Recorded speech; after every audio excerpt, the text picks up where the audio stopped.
Seigneur Saint-Esprit, nous t'accueillons, abonde en nous, remplis-nous de ta présence, remplis-nous de ta sagesse, illumine notre intelligence. Fais-nous aimer la parole de vie, celle qui sort de la bouche du Verbe, qu'elle puisse venir rejoindre chacun de nous, qu'elle puisse nous édifier, qu'elle puisse réjouir nos cœurs en ce jour. Seigneur, que ta parole soit une force au-dedans de nous, pour que nous puissions traverser les épreuves en vainqueurs. Amen. Amen. Bien-aimés, je vous propose, en ce troisième dimanche du Carême, une troisième méditation donc sur la maturité spirituelle. L'enseignement d'aujourd'hui est sans doute le plus déterminant pour la maturité spirituelle. Cet enseignement donc concerne grandir au milieu des épreuves.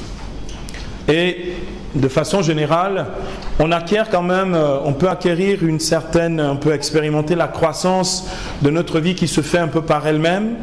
Donc c'était le premier enseignement, puisque la maturité spirituelle, c'est grandir en maturité. On ne devient pas, un fruit mûr, c'est qu'à un moment c'est petit, puis c'est gros, puis il mûrit. La maturité, c'est lorsque quelque chose a pleinement mûri. Et donc, il est dit de Jésus, et le chemin de Jésus, depuis l'âge de 12 ans, il nous est dit, après le recouvrement de Jésus au temple, lorsqu'il est retrouvé par ses parents dans le temple, justement dans Luc au chapitre 2, verset 52, l'enfant grandissait en sagesse, en élikia, c'est-à-dire en taille, on peut traduire autrement en maturité, et en grâce devant Dieu et les hommes. Donc, la maturité, l'accès à la maturité passe par la croissance. Nous avons vu un premier lieu de maturité spirituelle, c'est grandir en liberté. Nous l'avons découvert la dernière fois, d'accord? Autrement dit, être libre et le rester. Et donc la liberté détermine ceux qui sont véritablement dans un processus de maturité et ceux qui ne le sont pas. D'accord? On ne peut pas prétendre être mature si on est incapable d'être libre par rapport à soi-même et libre par rapport aux autres. D'accord? Les enfants qui n'ont pas de maturité ne sont pas totalement libres puisqu'ils dépendent de leurs parents, de ceux qui décident à leur place. Or la maturité, celui qui est un homme fait ou accompli en Christ, comme dans la vie naturelle, c'est celui qui a en main la pleine destinée de sa vie et donc qui est libre de choisir et d'assumer les choix qu'il fait.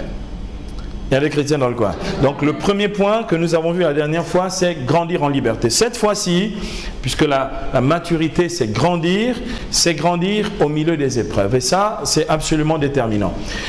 Jésus ben Sira, dans le livre de l'Ecclésiastique, ou du Siracide, selon que l'on parle en hébreu ou en grec, dit ceci, le Siracide, au chapitre 2, les versets 1 à 2, « Mon fils, si tu t'offres à servir le Seigneur ou si tu veux servir le Seigneur, prépare-toi à l'épreuve. Fais-toi un cœur droit, arme-toi de courage, ne t'effraie pas au temps de l'adversité. » Si tu veux vraiment servir Dieu, si tu veux être un homme fait dans le Christ, si tu veux que ta vie chrétienne ne soit pas quelque chose de léger, si tu veux avoir de la consistance, si tu veux que ton témoignage impacte réellement, prépare ton âme à l'épreuve. Et celui qui a acquis véritablement la maturité spirituelle, c'est celui qui non seulement a préparé son âme à l'épreuve, mais c'est aussi celui qui est capable d'affronter les épreuves, mieux, celui qui est capable de triompher des épreuves. Amen. Amen. Et bien aimé, Jésus a été honnête avec nous. Jésus a été clair avec nous. Avant de monter au ciel, dans son discours d'adieu, dans Jean 16, verset 32, Jésus dit, « Dans le monde, vous aurez à souffrir. » Il ne dit pas non, ça va, tout va aller très bien. Un peu, vous savez, ce conte de fées qu'on raconte au renouveau charismatique quand tu viens de recevoir l'effusion du Saint-Esprit. Tu planes tellement, tu es tellement dans ces transports spirituels avec ton Dieu que tu penses que vraiment il n'y aura plus jamais d'épreuve. Et puis, le démon se pointe à la sortie de l'effusion du Saint-Esprit. Il commence ce jour-là et il commence à te mettre des pots de banane. Et tu te dis, Mais on m'avait dit que l'effusion du Saint-Esprit, après, tout irait très très bien, il n'y aurait plus de soucis, de combats, d'épreuves. Non, justement, on reçoit le Saint-Esprit comme une dynamis, comme dit Acte 1:8. Vous allez recevoir une puissance, une force, celle du Saint-Esprit qui surviendra sur vous, justement pour affronter les épreuves et triompher avec le Christ. Il y a des chrétiens dans le coin, donc on ne plane pas. On n'est pas dans l'illusion spirituelle. Celui qui est adulte dans le Christ, celui qui a acquis de la maturité, sait qu'il souffrira, mais qu'il triomphera avec Jésus-Christ. Amen. Et bien aimés, préparons nos âmes à l'épreuve, soyons véritablement des hommes et des femmes qui ne se laissent pas balloter par les épreuves.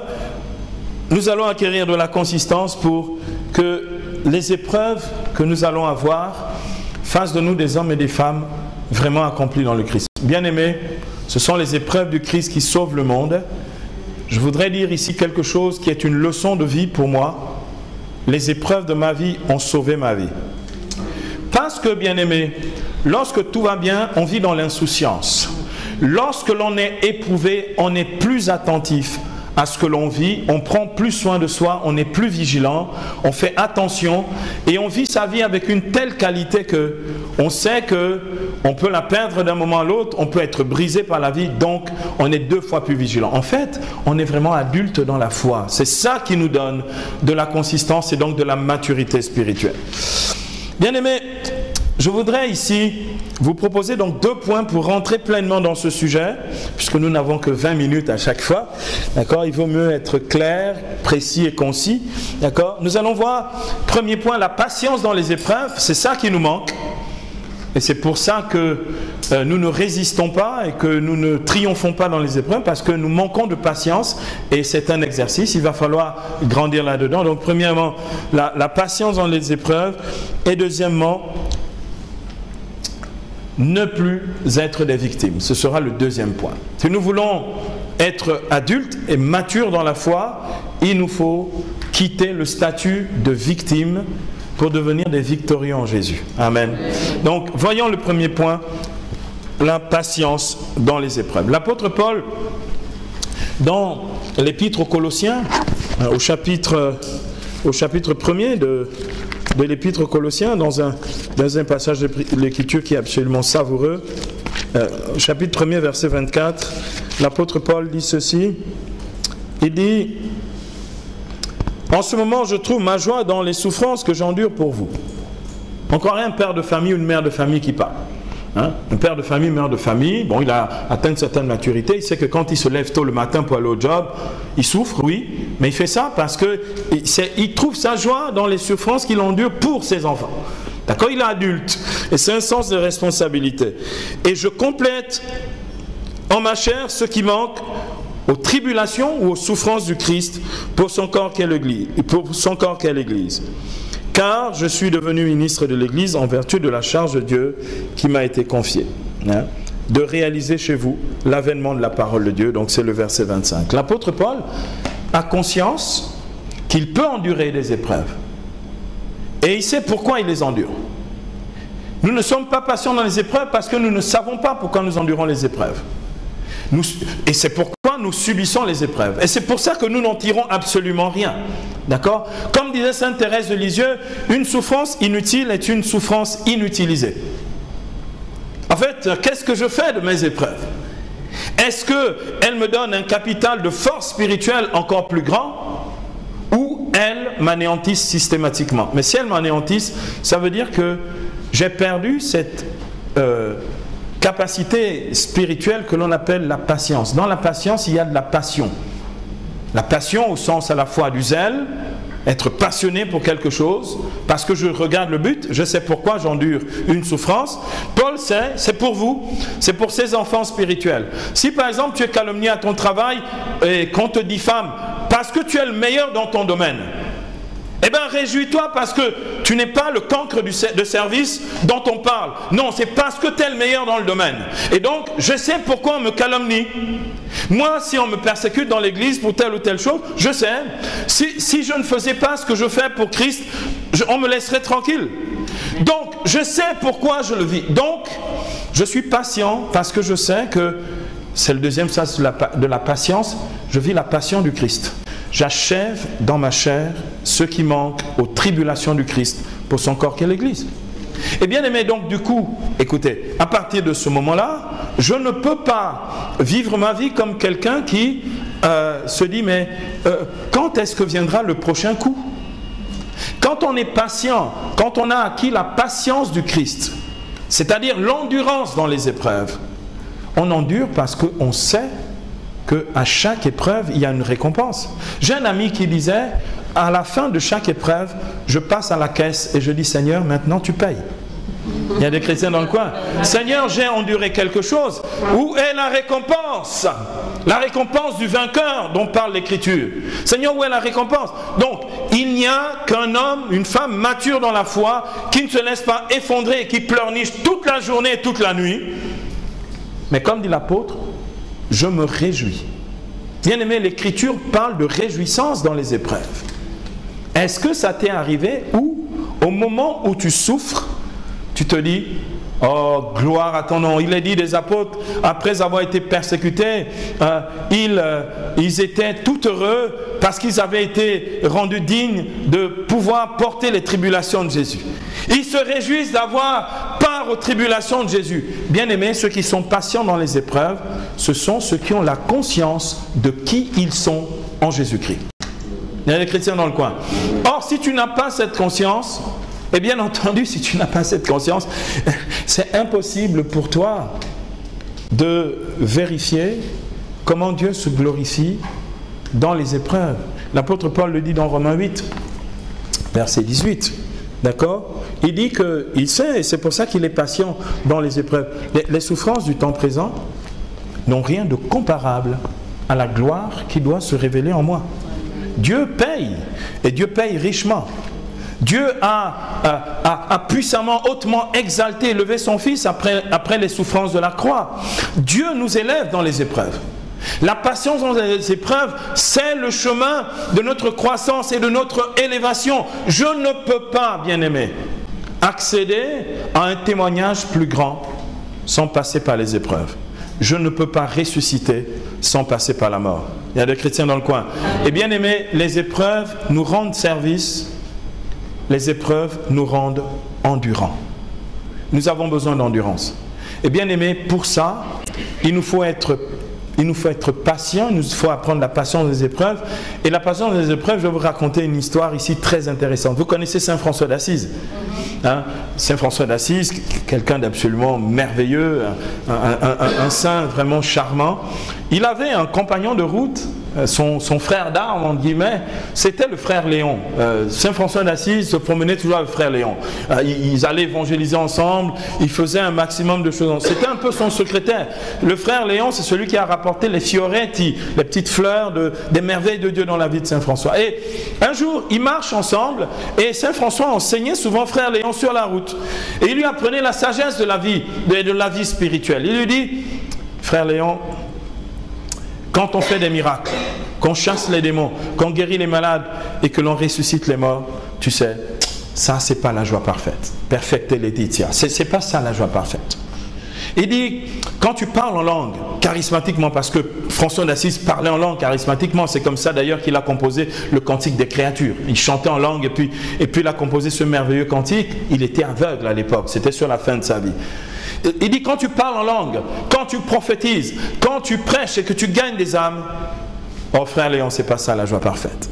Il dit, quand tu distribues tes biens aux pauvres, ah, on a déjà lu ça dans 1 Corinthiens 13, quand tu distribues tes biens aux pauvres, etc., et que tu es reconnu comme le plus charitable du quartier, oh frère Léon, c'est pas ça la joie parfaite. À ce moment-là, frère Léon dit, alors Père François, mais c'est quoi donc la joie parfaite? Il dit, quand tu arrives un soir, en plein hiver, que tu es complètement, il y a de la boue partout, il fait froid, tu grelottes, tu arrives et tu cognes à un couvent de franciscains, tu cognes à un couvent que toi-même tu as fondé parce que tu es Saint François, c'est toi le fondateur des franciscains, tu cognes au couvent et qu'on pense que tu es un petit vaurien et un voleur et qu'on te dit non, voleur, tu dégages, tu restes pas là. Il dit frère Léon, C'est ça la joie parfaite. Il dit, mais ce n'est pas tout. Si tu insistes à la porte, tu dis, frère, il fait froid, accueillez-nous. Et qu'on te dit, non, vas-y à l'hôpital, c'est pas ici, c'est pas un hospice, tu ne peux pas rester là. Et qu'on te dit, on commence à t'insulter. Tu es le fondateur des franciscains. C'est toi qui as fondé cet ordre dans lequel les gens qui sont là, à l'intérieur au chaud, sont là-dedans. D'accord? Il dit, frère Léon, c'est ça la joie parfaite. Il dit, c'est pas terminé. Il dit, quand tu insistes tellement pour entrer dans le couvent, d'accord, et que là les frères sortent et commencent à vous rouer de coups et à vous jeter loin de là, tu es le fondateur, hein, avec l'autre frère, d'accord, et que tu n'as ni amertume, ni méchanceté, tu ne blasphèmes pas, tu ne dis pas du mal des gens, mais tu sais pourquoi tu endures ces choses. C'est ça la joie parfaite. Et bien aimé, c'est la béatitude des persécutés pour la justice.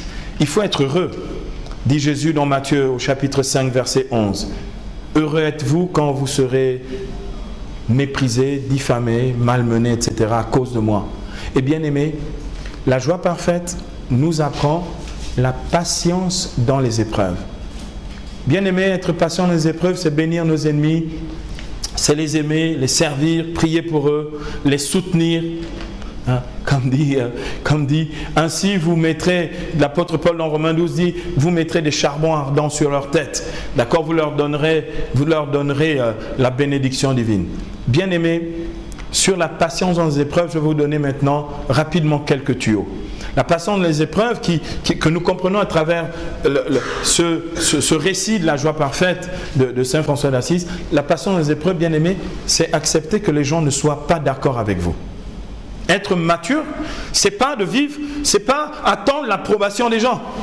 Quand on est sûr de ce que l'on est, de ce que l'on vit et de ce que l'on fait, on n'attend pas l'approbation des gens. Je n'ai besoin que d'une seule approbation, l'approbation du Seigneur. Amen. Et bien aimé, acceptez que les gens ne soient pas d'accord avec vous. Bien aimé, vous grandirez lorsque vous commencerez à accepter. Vous serez mature dans la foi et mature spirituellement, quand vous direz, ok, les gens, bon, ils pensent différemment que moi. Et ils ont le droit parce que moi, je pense différemment des autres. D'accord? Accepter, et donc c'est un choix, accepter que les gens vous contestent. Là, c'est pas seulement qu'ils ne sont pas d'accord, ils vous contestent. C'est-à-dire qu'ils s'opposent à vous. D'accord? Et bien aimé, et soyez un peu sûr de qui vous êtes. Parce que si vous n'avez aucune consistance, on ne s'opposera jamais à vous. Les gens qui n'ont rien, on ne s'oppose pas à eux, on passe dessus. Il y a des chrétiens dans le coin. Acceptez que les gens s'opposent à vous. Acceptez que les gens disent du mal de vous. Acceptez. Pourquoi? Bien aimé, si aujourd'hui tu as une pauvre estime de toi-même, tu ne sais pas qui tu es en Christ, ça continuera de te faire mal. Oui, mais elle a dit du mal de moi, je ne comprends pas pourquoi, alors que je ne lui ai rien fait. Ben justement, raison de plus, tu ne lui as rien fait. S'il dit de mal de toi, c'est gratuit. Comme dit mon frère Paul-Marie, à toi la grâce, à lui le péché. Il y a des chrétiens dans le coin. Et donc, pourquoi est-ce que tu t'agites? Pourquoi est-ce que tu es obligé que les gens disent du bien de toi? Le bien, c'est ce que tu es. Si tu es établi dans le bien, qu'on dise du mal ou du bien de toi, ça ne change rien. Il y a des chrétiens dans le coin. C'est pas parce qu'on dit du bien de toi que tu deviens bon. Si tu ne l'es pas, tu ne l'es pas. C'est pas parce qu'on dit du mal de toi que même si tu es bien, tu deviens mauvais. Il y a des chrétiens dans le coin. La maturité spirituelle, c'est accepter que les gens ne soient pas d'accord avec nous, que les gens s'opposent à nous, que les gens nous diffament, que les gens n'approuvent pas nécessairement ce que l'on fait, et bien aimé, que les gens ne soient pas contents. Bien aimé, si vous voulez contenter le monde avant de faire quoi que ce soit, vous ne ferez jamais rien dans votre vie. Or, l'homme adulte dans la foi, et Jésus de Nazareth, qui était adulte dans la foi, il nous a dit justement à la fin de l'évangile de la première prédication de Jésus à Nazareth, d'accord, dans Luc au chapitre 4, que tous dans la synagogue devinrent furieux contre lui. Et le prient pour le précipiter sur un escarpement sur lequel était bâtie leur ville. Lui, allant au milieu d'eux, passait son chemin. Bien-aimé, grandir au milieu des épreuves. passer son chemin. Et nous avons besoin de passer notre chemin. Nous nous attardons trop sur ce que l'on dit de nous.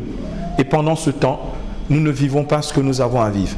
Nous vivons donc en fonction des gens, c'est-à-dire nous nous laissons ralentir dans notre marche avec le Seigneur. Il y a des chrétiens dans le coin. Donc, bien aimés, adultes dans la foi, c'est la patience dans les épreuves. Chaque épreuve a sa récompense. Chaque épreuve a sa récompense. Deuxième point à présent, on va aller vite, ne plus être des victimes. Bien aimé, c'est un choix. D'accord? Mon fils, dit le Siracide 2:1 que nous venons d'entendre, si tu veux servir le Seigneur, prépare ton âme à l'épreuve. Donc, choisis. Bien aimé, choisissez. Un moment, j'étais inquiet. J'étais souvent inquiet. J'étais souvent inquiet, pourquoi? Quand je n'ai plus d'épreuves, qu'il n'y a plus de combat dans ma vie, quand j'ai l'impression que tout va bien, je suis inquiet.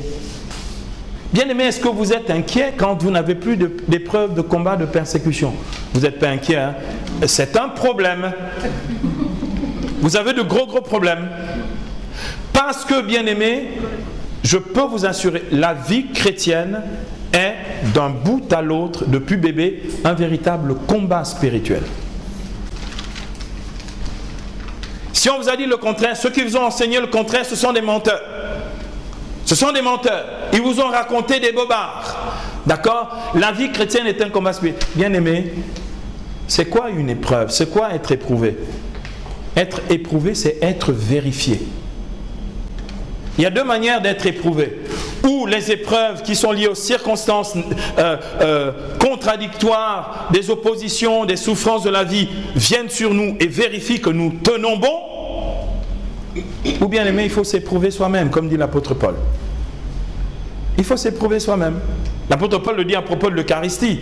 Il dit, quand je mange le corps du Seigneur, je dois m'éprouver moi-même pour voir si je dois prendre le corps du Seigneur ou non. Il faut s'éprouver soi-même. Et donc, bien aimé, pourquoi je m'inquiète quand il n'y a plus d'épreuves? Pourquoi? Mais parce que quand il n'y a plus d'épreuves, ça veut dire que je suis déjà tombé dans la tiédeur. J'ai décroché. En fait, les épreuves me font vérifier que je suis véritablement dans le coup. Le saint curé d'Ars disait, le diable ne s'attaque qu'aux saints. À ceux qui sont saints ou qui se sanctifient dans le Christ. Effectivement, si tu n'es pas dans la course, si tu ne te sanctifies pas, si tu n'es pas dans les choses de Dieu, il te laissera tranquille parce que tu es de son bord.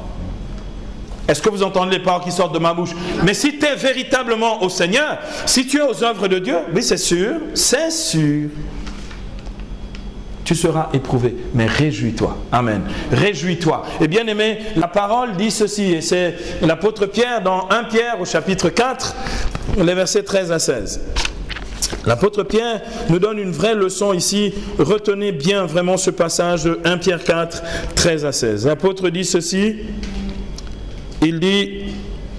Mais dans la mesure où vous participez aux souffrances du Christ, réjouissez-vous, afin que lors de la révélation de sa gloire, vous soyez aussi dans la joie et l'allégresse. Heureux si vous êtes outragés pour le nom du Christ, car l'Esprit de gloire, l'Esprit de Dieu repose sur vous. Que nul de vous n'ait à souffrir comme meurtrier, ou voleur, ou malfaiteur, ou délateur, mais si c'est comme chrétien, qu'il n'ait pas honte, qu'il glorifie Dieu de porter ce nom. Car le moment est venu de commencer par la maison de Dieu, le jugement, etc., etc., etc. L'apôtre nous dit, d'accord, heureux sommes-nous. Et bien aimé, ça veut dire quoi? Quand je me positionne du côté du bonheur, je quitte le statut de victime. Bien aimé, soyez bien conscients de ceci. Vous ne pouvez pas être au Christ sans avoir part aux souffrances du Christ. Vous ne pouvez pas. Mais le saint curé d'Ars dit quelque chose de très très intéressant. Le curé d'Ars a enseigné ceci, et pour moi c'est une vraie leçon qui m'enlève le statut de victime. Le curé d'Ars dit, c'est la croix qui te porte, ce n'est pas toi qui la portes.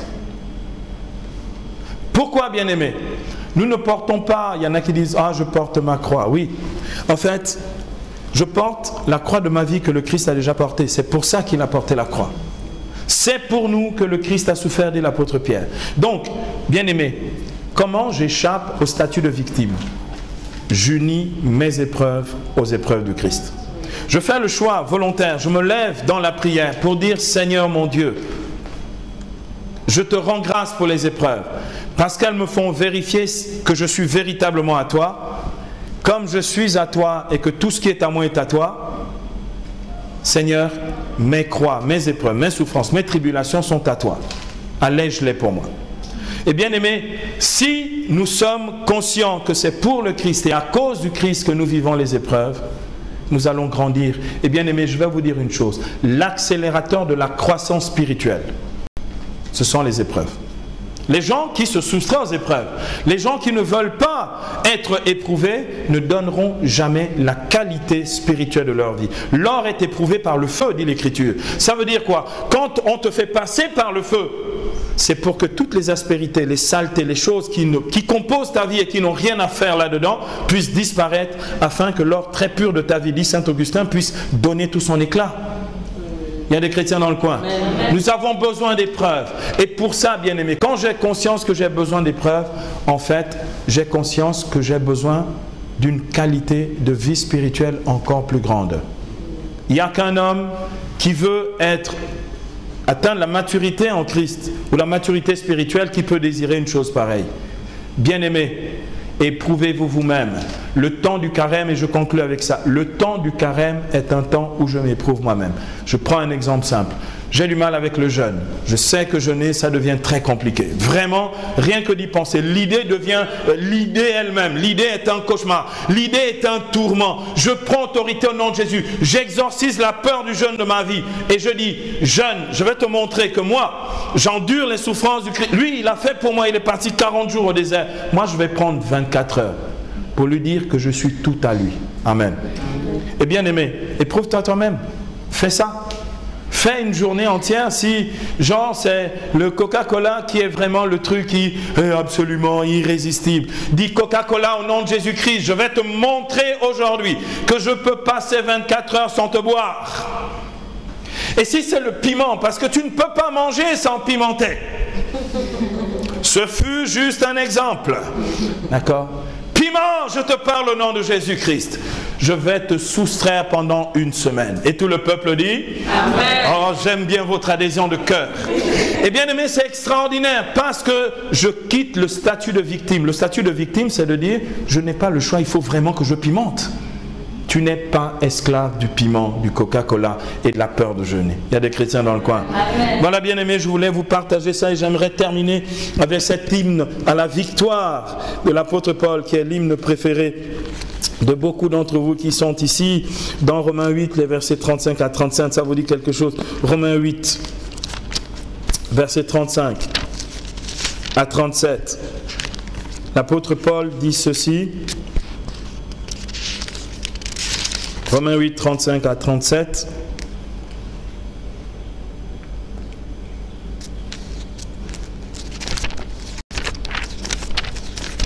Excusez-moi.